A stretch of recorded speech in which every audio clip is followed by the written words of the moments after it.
In his book, The Principles of Psychology, William James makes the radical move to say that consciousness isn't always linear or logical.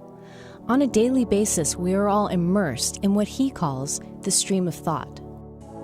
For James, thought has kind of an uneven rhythm, that it will sort of move quickly and abruptly and kind of in not quite clear ways across a bunch of associations, and then sort of stop for a moment and reach a conclusion, and then start up again and rush to another conclusion. Mitchell Breitwieser is an English professor at UC Berkeley. He likened the pacing of the stream of consciousness to a bird flying from limb to limb, sort of perching and flying, and that attention to the kind of feel of that part of our thinking that we're always doing but aren't always aware of. Around the turn of the 20th century, novelists became interested in James's idea of the stream of thought.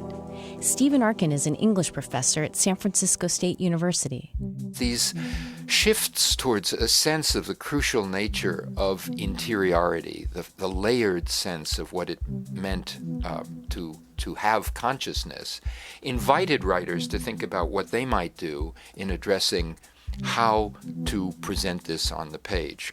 The Irish prose writer James Joyce was one of them. Joyce was very, very taken with the idea of representing that flow. In 1922, Joyce wrote Ulysses, an 800-page novel that takes place in 24 hours as two men, Leopold Bloom and Stephen Dedalus, wander around Dublin. With only a loose plot and no narrator telling us what to think, Joyce turned radically against the traditional novel.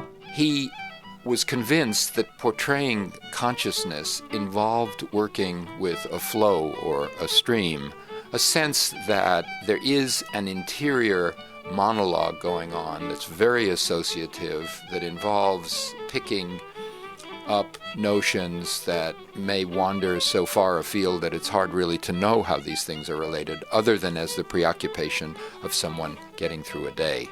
In Ulysses, the world of the characters rushes at you, the way Dublin smells, tastes, sounds, and feels from moment to moment. What you get is a very, very different emphasis on what character is. It's less a matter of how characters are situated in a particular physical world, and much more a matter of how characters perceive the world. In one episode, Leopold Bloom walks into a church and is suddenly bombarded by a stream of associations, remembering bits and pieces of songs. Stephen Arkin gives his best Irish brogue. Some of that old sacred music is splendid. Mercadante, Seven Last Words, Mozart's 12th Mass, the Gloria in that. Those old popes were keen on music, on art and statues and pictures of all kinds. Palestrina, for example, too. They had a gay old time while it lasted. Healthy, too, chanting, regular hours. Still, having eunuchs in their choir work, that was coming it a bit thick. What kind of voice is it? Must be curious to hear after their own strong basses. He reminds us that we all seem to walk around with an interior soundtrack.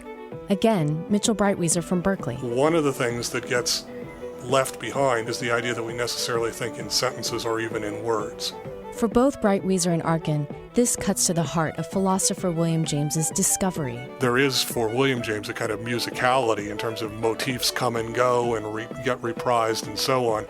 And there's a kind of a flowingness. What does it mean to walk through the world with a constant playing stream of thoughts, of associations, of recollections, some that seem highly specific and some that seem extraordinarily fragmented and vague, all of which amount to this thing we call ourselves? For Philosophy Talk, I'm Julie Napolin.